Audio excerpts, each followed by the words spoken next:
அதுக்கப்புறம் next common doubts ma'am.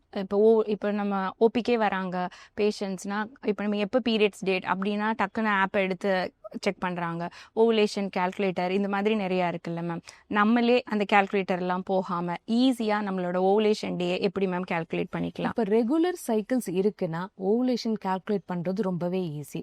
இப்போ நம்மளுக்கு 28 டேஸ் சைக்கிள் இருக்குன்னா அதுலேருந்து 14 மைனஸ் பண்ணணும். இது எப்படின்னு பார்த்தீங்கன்னா, இப்போ ஃபர்ஸ்ட் டே ஆஃப் பீரியட்ஸ்லேருந்து 14 நாள் முன்னாடி ஓவுலேஷன் நடந்திருக்கும். இதுவே 30 டேஸ் சைக்கிள் அப்படின்னு சொன்னால் 16th டே ஓவுலேஷன் நடந்திருக்கும்.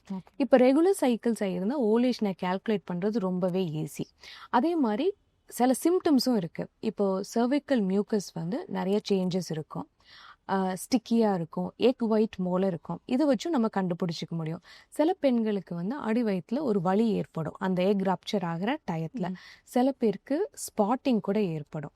ஸோ இந்த மாதிரி சைன்ஸ் வச்சு நம்ம வந்து ஓவுலேஷன் ஆயிருக்கு அப்படின்னு கண்டுபிடிச்சிக்கலாம். பட் இதுவே இர்ரெகுலர் சைக்கிள்ஸ் இருந்துச்சுன்னு சொன்னால் நம்ம ஓவுலேஷன் கால்குலேட் பண்ணுறது ரொம்பவே கஷ்டம்.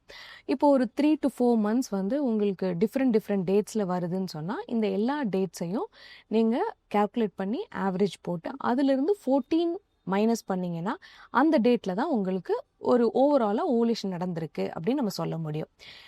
இப்போ நீங்கள் சொன்ன மாதிரி நிறைய ஆப் இருக்குது. ஓவுலேஷனை கால்குலேட் பண்ணுறதுக்கு நிறைய ஆப் இருக்குது.